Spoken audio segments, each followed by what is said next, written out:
जय माताजी, जय श्री कृष्ण। केम छो बधा यूट्यूब फैमिली मित्रों? मजामां ने? मजामां दोस्तों। तो आज हूँ मारी चेनल लईने आवी छुं सूरतनी अन्नपूर्णा किचन, जेमां तमारुं हार्दिक स्वागत छे। तो आज हूँ एवी रेसिपी लईने आवी छुं सरस शियाळामां आपणे बनावी शकीए छीए। आपणे લીલી મેથીની ભાજીનું શાક કઈ રીતે બનાવવું છે કંઈક અલગ રીતે આજે આપણે બનાવવાના છીએ। અને જો મેથીની ભાજી કોઈ ન ખાતું હોય, ન ભાવતી હોય તો આ બનાવશો ને આ રીતે તો બધા ખાશે। તો ચાલો આપણે છે ને પેલા રેસીપી જોઈ લઈએ કઈ રીતે બનાવીએ છીએ ને તે જોઈ લે। આપણે ઢાબા સ્ટાઇલ લીલી મેથીનું આપણે શાક બનાવવાનું છે ને તેમાં 200 ગ્રામ મેથીને આપણે લીધી છે। જોઈ લો તેને આ રીતે આપણે સુધારી લીધી છે અને હવે આપણે આને સરસથી ધોઈ લેશું। ચાલો આજે આપણે ઢાબા સ્ટાઇલ લીલી મેથીનું શાક બનાવવા માટે આપણે સરસથી જોઈ લો 5 ડુંગળી લીધી છે।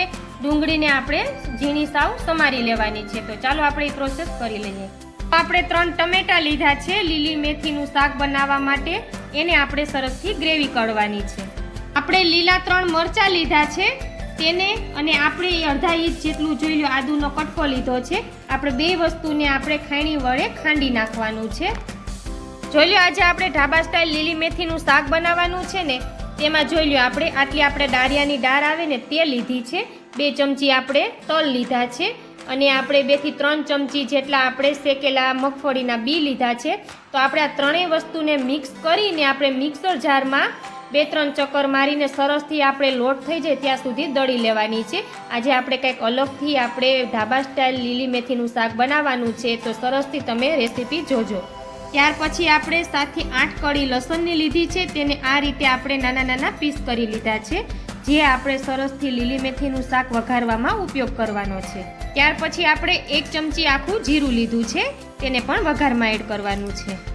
ત્યાર પછી આપણે 1 ચમચી ગરમ મસાલો લીધો છે, કે તમે કોઈ પણ કંપનીનો યુઝ કરી શકો છો। ત્યાર પછી આપણે 2 થી 3 ચમચી જેટલું ધાણા જીરું પાવડર લીધું છે, તેને પણ સરસથી આપણે લીલી મેથીનું શાકમાં એડ કરવાનું છે। ત્યાર પછી આપણે 3 થી 4 ચમચી આપણે લાલ મરચું પાવડર લીધું છે, તે તમારે વધારે તીખું ખાવું હોય તો તમે વધારે ઉપયોગ કરી શકો છો અને જો ઓછું ખાતા હોય તો ઓછો ઉપયોગ કરી શકો છો। ત્યાર પછી આપણે 1 ચમચી હળદર લીધી છે, તે પણ આપણે એમાં ઉપયોગમાં લેવાની છે। ત્યાર પછી આપણે 1 ચમચી હિંગ લીધી છે લીલી મેથીનું શાકમાં એડ કરવા માટે। ત્યાર પછી આપણે સ્વાદ અનુસાર નિમક લેવાનું છે। ટમેટાને પણ મિક્સર જારમાં આપણે ક્રશ કરી લઈએ। જોઈ લો આપણે લીલી મેથીનું શાક વઘારવા માટે આપણે તેલ લીધું છે। આપણે આશરે આપણે વાટકામાંથી થોડું ઓછું તેલ લીધું છે, તે તમારે સ્વાદ અનુસાર તમે લઈ શકો છો। ત્યાર પછી આપણે જોઈ લો અડધા ml જેટલું પાણી લીધું છે, 500 ml જેટલું। એટલે ત્યાર પછી આપણે જો એમાં પ્લસ માઇનસ કરી શકીએ છીએ। હાલો આપણે જો ઢાબા સ્ટાઇલ લીલી મેથીનું શાક બનાવવાનું છે, તો આપણે ગેસ ઉપર કડાઈ મૂકી દીધી છે। ત્યાર પછી સૌ પ્રથમ એમાં આપણે તેલ ઉમેરવાનું છે, આ રીતે આપણે જે બતાવ્યા મુજબ। હવે તેલને આપણે ગરમ થવા દેવાનું છે। એકદમ સરસથી આપણે લીલી મેથીનું શાક આજે બનાવીએ છીએ, તો આ રીતે બધા બનાવજો, એકદમ સરસથી સ્વાદમાં પણ સરસ બને છે અને આને તમે રોટલા સાથે કે રોટલી સાથે શેર કરી શકો છો। આપણું તેલ હવે ગરમ થાય છે આ રીતે। જોઈ લો આપણું તેલ ગરમ થઈ ગયું છે। આપણે જો લસણના નાના નાના પીસ કરી લીધા હતા 7 થી 8 કળીના, સૌ પ્રથમ આપણે તેલમાં એ ઉમેર્યું છે। ત્યાર પછી આપણે સરસથી લીલી મેથીને આપણે ધોઈ લીધી છે અને સરસથી આપણે એને સુધારી લીધી છે, તે ઉમેરી દઈશું। પણ સૌ પ્રથમ આપણે લસણને થોડું આપણે તેલમાં પકડાવવાનું છે। ત્યાર પછી આપણે આવી રીતના મેથીની ભાજી છે તે ઉમેરશું આ રીતે। જો શાક આપણે કઈ રીતે બનાવીએ છીએ ને તે ખાસ જોજો। આ રીતે આપણે તેમાં જો મેથીની ભાજી ઉમેરી દીધી છે। ત્યાર પછી આપણે એને ચમચા વડે મિક્સ કરી દેવાનું છે।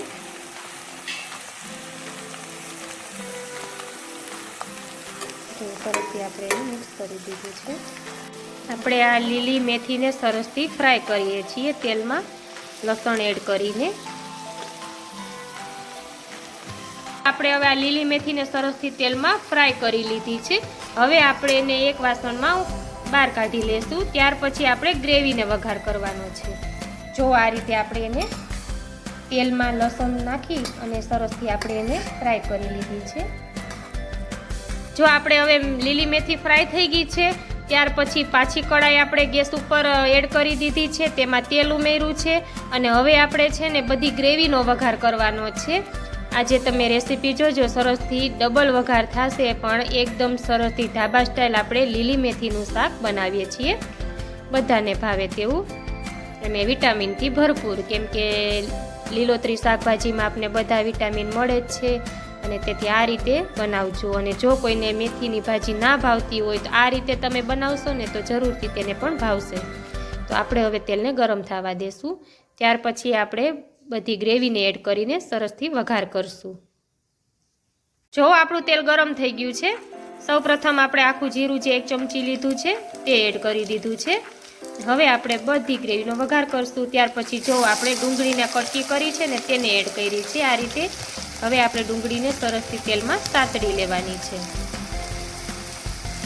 આજે આપણે આ શાક એવું બનવાનું છે કે પંજાબી શાકને પણ ટક્કર મારે એવું આપણે લીલી મેથીનું શાક બનાવીએ છીએ, સરસથી સ્વાદમાં પણ સરસ. હવે આપણે ડુંગળીને સાતળી લેવાની છે તેલમાં.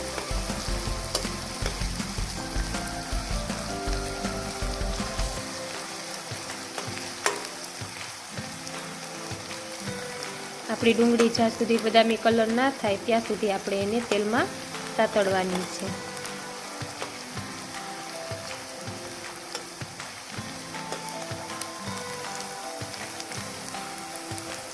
ગેસ ફ્લેમ તમારે ધીમી રાખવાની છે, જેથી આપણી ડુંગળી ઝડપથી ગળી ના જાય અને બળેલો સ્વાદ ના આવે તે માટે. ડુંગળી સરસથી સતળાઈ ગઈ છે, ત્યાર પછી આપણે 1 ચમચી હિંગ લીધી છે તે એડ કરશું આ રીતે. ત્યાર પછી આપણે આદુ મરચાંની જે પેસ્ટ છે તેને એડ કરશું આ રીતે. જો આપણો વઘાર થાય છે સરસથી.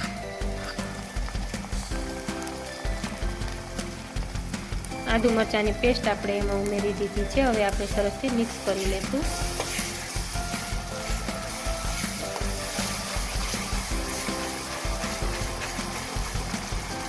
અને સરસથી આપણી 10 મિનિટમાં રેસીપી તૈયાર થઈ જાય છે. તો આ રીતે બનાવશો તો બધાને ભાવશે, ઝડપથી બની જાય અને એકદમ સ્વાદમાં પંજાબી જેવું.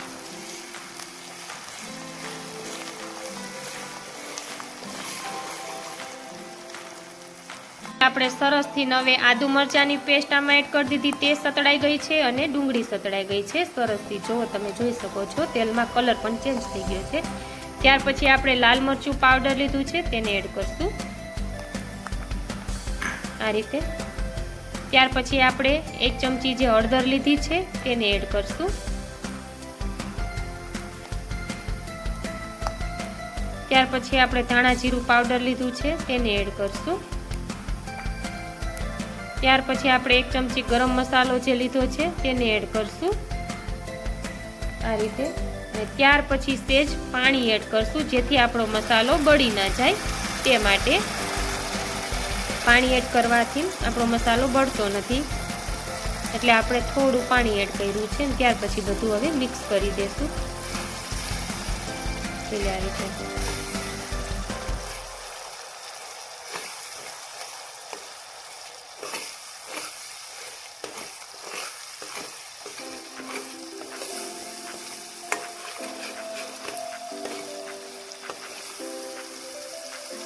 અને ત્યાર પછી આપણે ટમેટાની જે ગ્રેવી બનાવી છે તેને એડ કરશું. 3 ટમેટા આપણે લીધા હતા, તેને આ રીતે આપણે સરસથી મિક્સર જારમાં ક્રશ કરી નાખ્યા છે, તેને એડ કર્યા આપણે. હવે આપણે આને સરસથી ગ્રેવીને પાકવા દેવાની છે. ત્યાર પછી આપણે એમાં સ્વાદ અનુસાર નિમક એડ કરશું.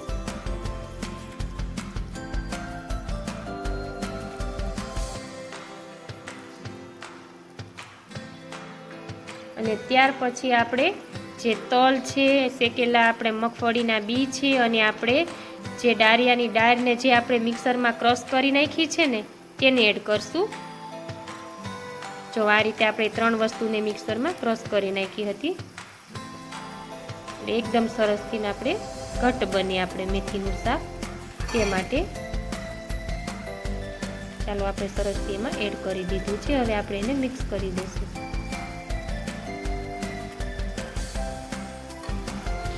જો આ રીતે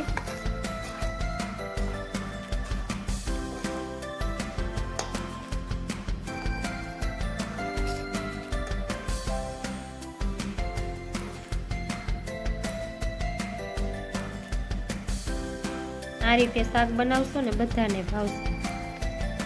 લીલી મેથીનું શાક. તો આપણે આમાં શું શું વસ્તુ ઉમેરવું એ બધું આપણે પરફેક્ટ માપ સાથે બધું બતાવ્યું છે.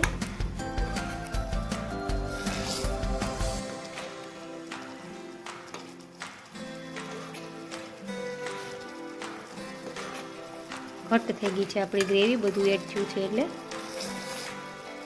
કેમ કે આપણે ડાળિયાની જે દાળ આવે છે તેને એકદમ સરસથી ક્રશ કરી નાખી છે. મગફળીના બીને આપણે એક સરસથી ક્રશ કરી નાખ્યા છે અને 2 ચમચી જેટલા આપણે તલ લીધા હતા અને તેને પણ સાથે ક્રશ કરી નાખ્યા છે, જેથી સ્વાદ પણ એકદમ સરસથી જોરદાર આવે.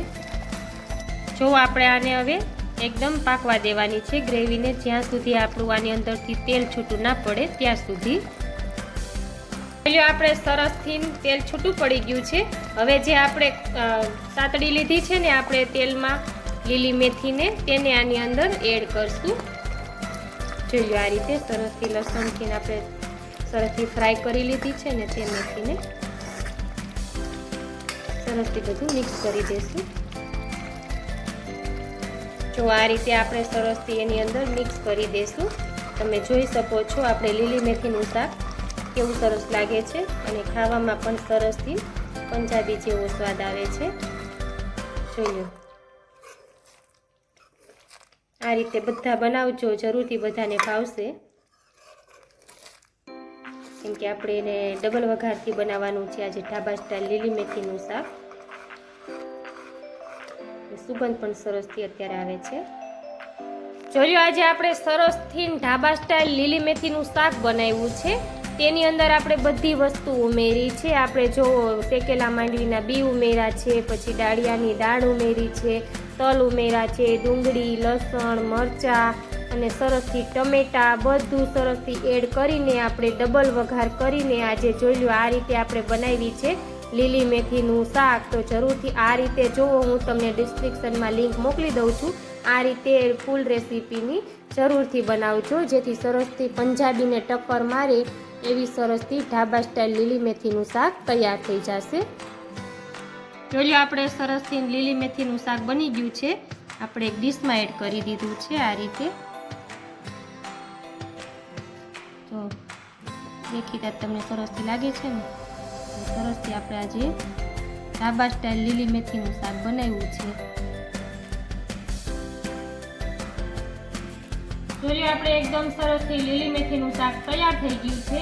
આને તમે રોટલી સાથે પણ ખાઈ શકો છો અને રોટલા સાથે પણ ખાઈ શકો છો. જો આની સાથે આપણે એકદમ સરસથી રોટલો કે રોટલી હોય, પછી ડુંગળી હોય, છાશ હોય અને ભરેલ મરચાંનું રાયતું હોય, તો કેવી સરસ આપણે ગુજરાતી ડીશ ખાવાની મજા આવે. તો આ રીતે બધા બનાવજો અને સરસથી બને છે. પંજાબી શાકને પણ ટક્કર મારે એવું સરસથી આપણે ઢાબા સ્ટાઇલ લીલી મેથીનું શાક બનાવ્યું છે. તો આવી અવનવી રેસીપી જોવા માટે તમે મારી ચેનલને સબસ્ક્રાઇબ કરી દેજો અને બેલ આઇકન જરૂરથી દબાવજો, જેથી રોજે રોજ તમને અમારી કાઠિયાવાડી રસોઈ, ઘરની રસોઈ, બધી રસોઈ અમે બતાવશું. ચાલો હવે મારી રેસીપી જોઈ લ્યો.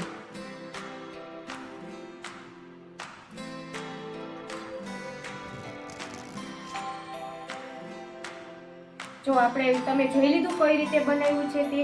એમાં આપણે શેકેલા મગફળીના બી એડ કર્યા છે, ત્યાર પછી આપણે ડાળિયાની દાળ આવે એને, પછી આપણે તલ બધાને સાથે મિક્સ કરીને ક્રશ કરી નાખ્યું છે મિક્સર જારમાં.